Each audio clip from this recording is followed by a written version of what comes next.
fatores que contribuem para um déficit de crescimento. Desnutrição.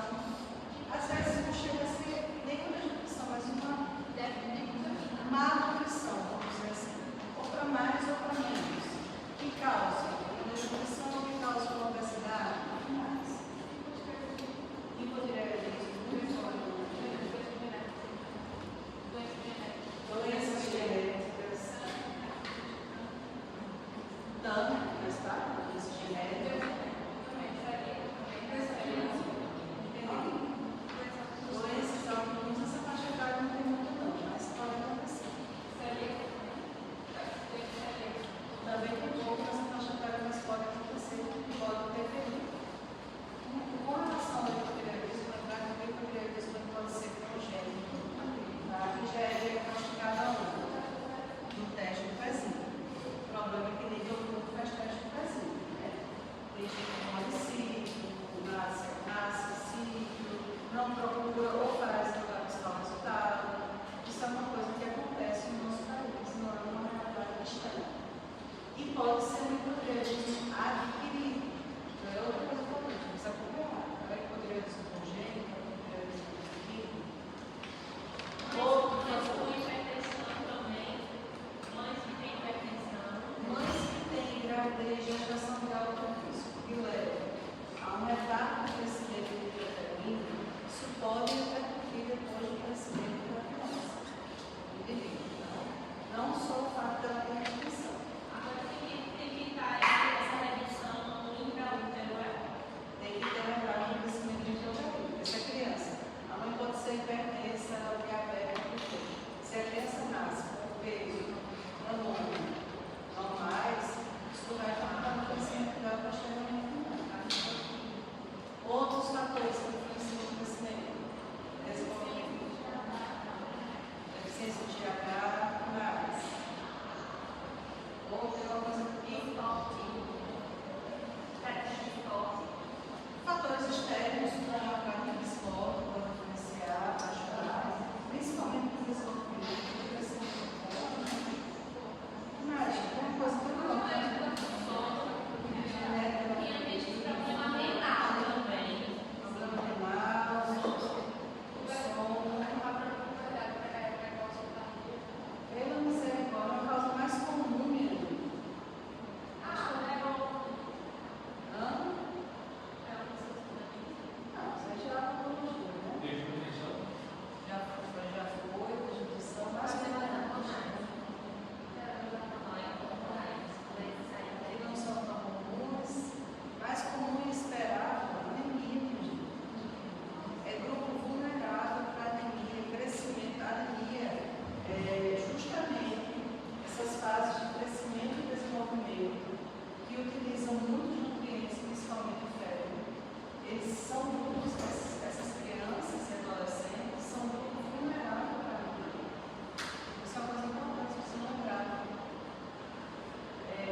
com isso, diagnostica corretamente.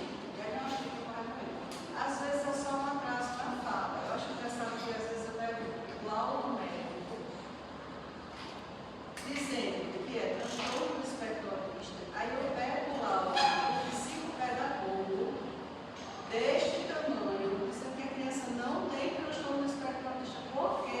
Porque eles dão o trabalho de sentar e avaliar realmente, de ponta a ponta, o que é o que a criança está apresentando.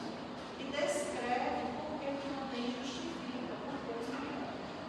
Então, como médicos, a gente tem que ter muito cuidado com alguns diagnósticos e fechar realmente de maneira adequada, e encaminhar de maneira adequada.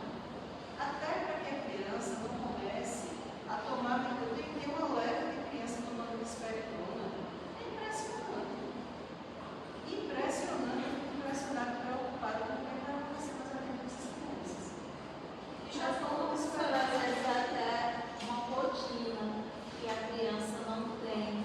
Aí ela passa a ter, quando ela meio pensada, uso exagerado delas.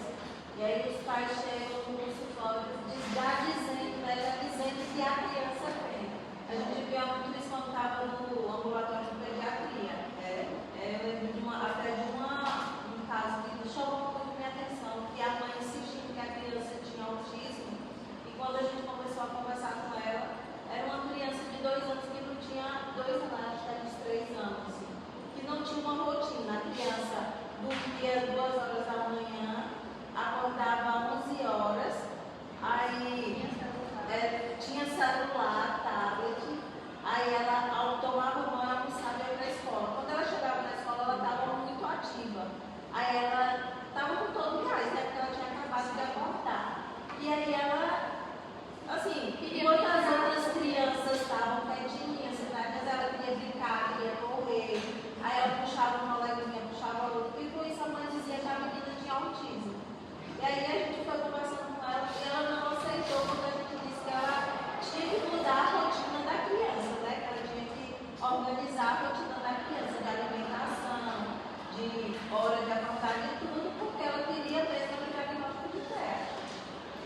Infelizmente, isso é muito mais comum do que vocês imaginam. E aí, todo ambulatório a gente recebia 1 ou 2 mães com filhos querendo diagnóstico de terra. Eu acho que o fator psicológico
chamaram os pais para ir numa reunião.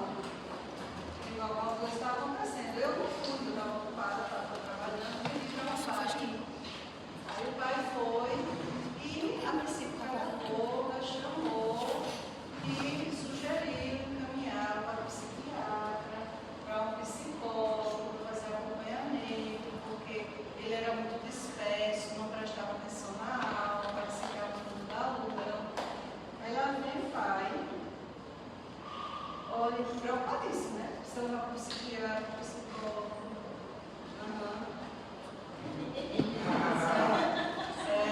Tá bom. Pode ir, tá liberado. Já não está mais casado com ele, mas pode ir, tá liberado.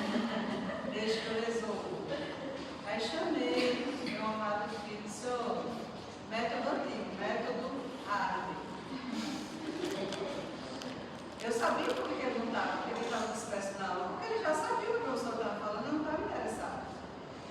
Eu disse, olha, você sabendo ou não, interessado ou não, você vai olhar para a cara do professor e vai olhar para aquele quadro. Desse jeito, porque se eu souber que você está olhando para cada mosca que voa dentro da sala, eu vou lhe dar uma surra. Desse método rápido. Método rápido. Nunca dei, mas uma surra prometida, eles acham graça. Que eu não dei. Mas eu dizia, sério, pronto. Já foi pouco, né? Pronto. Resolvi o problema dele. Às vezes a criança ela não está prestando atenção porque não está interessando. Ela ficou o professor chato, porque a aula está chata, está desinteressando. Que é muito difícil. A aula tradicional, ela não consegue envolver. Se eu sentar para assistir uma aula tradicional, eu durmo. Não tem professor que segue aquele professor de cursinho que sobe no pirou e vestido de palhaço. Não tem que coisa, você não tem limite de entrada na informação. Então, tem isso também. Essa sensibilidade de perceber, essa rotina está adequada, o que está acontecendo, escutar a criança, o que está vendo, você não está prestando atenção no que está acontecendo. Você não está aprendendo por quê? Porque o médico não está me ajudando, o colégio é muito chato. É isso também. Então, várias situações. E recentemente, é um problema, eu tive que ouvir um conhecido meu, a gente discordou em alguns pontos de trabalho, e aí quer acreditar, mas eu tenho TDAH, e vocês têm que entender porque ele deu um surto lá, são as coisas que eu não queria ter dito, e eu dei uma cortada boa, mas eu tenho TDAH, pode parar. Pode parar. Vai resolver seu TDAH com os profissionais, vai se tratar, porque aqui, nesse limite, você não passa. E aí é isso, gente. Então são coisas que a gente precisa aprender a trabalhar e já está chegando, vocês já estão vendo, né? Envolver muito mais função de profissionais. E é difícil, que os pais comprometem. E esse diagnóstico, por exemplo, colocado na ficheira, a gente pegou uma paciente que estava morando de pediatria, aqui na Policlínica, ela tem 9 anos, o suporte é altíssimo, né, e ela não tomava água. A mãe fazia gelo e aí ela mastigava o gelo, mas ela tinha uma dificuldade para na injeção de líquido. E aí ela chegou com a tratamento do rins completamente problemática, assim, o sinal de internação mesmo. A pessoa ficou tão desesperada que ela saiu na coluna louca atrás de um médico, e aí ela começou a ligar para outros, conseguiu encaminhar a partir ela foi sem tratar. E era um paciente que não tinha suporte a acompanhamento por conta do SUS colocado. Mas aqui, a paciente de fato precisa de De fato precisa, não é isso? Quando chega o que de fato precisa, você vê que muitas vezes eles não têm alguém. E aí você também consegue perceber o autismo de fato. Sim, é óbvio. Percebe? O suporte 1, você tem um pouco de dificuldade. Mas o nível de suporte 2 e 3 você percebe claramente. E tem isso do SUS prolongado, e tem também uma coisa que é muito mais triste,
eu posso não chegar no meu potencial genético, influenciado por infecções de repetição na minha infância, uma desnutrição, uma alimentação inadequada, por doenças, por alterações hormonais, nutrientes.